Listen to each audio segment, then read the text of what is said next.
我覺得呢啲光咧最好咧，影個剪影係最好嘅，扭轉身定住面，我自己都頂唔住啊！咁我哋究竟今日嚟聖德宮呢度做啲咩咧？同我講就好似話係呢個打卡聖地嚟㗎嘛。冇錯啦，呢度咧有一個超級大嘅類似拱門咁樣嘅位置。上網嗰啲相咧，全部都係有一個大嘅夕陽。冇錯。但係我哋呢度今日咧就因為天氣不似預期啦，咁樣一望咧，我哋呢度應該係飽覽半個台北嘅景色。係啊，咁既然我哋有咁嘅天氣咧，我哋運用咁嘅天氣影相。如果想真係最呃 like 嘅咧，你嘅肉眼平時見唔到嘅嘢，最呃 like 嘅。係。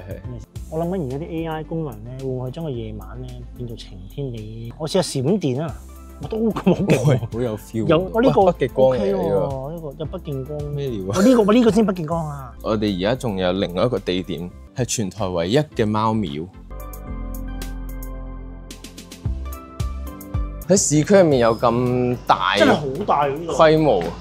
同埋我覺得佢哋做啲保養做得好。你幫我問到一粒燈膽咪燒咗？揾唔到㗎。咪咯，合適嘅位置，你當咁樣啦，整個差唔多。咁你睇下 before after，before after，before after，before after，before after。呢度好多人咧喺度掛呢啲咩祈福卡咧，真係見到都幾多㗎喎。我台灣在線有鬼媽大賣喎。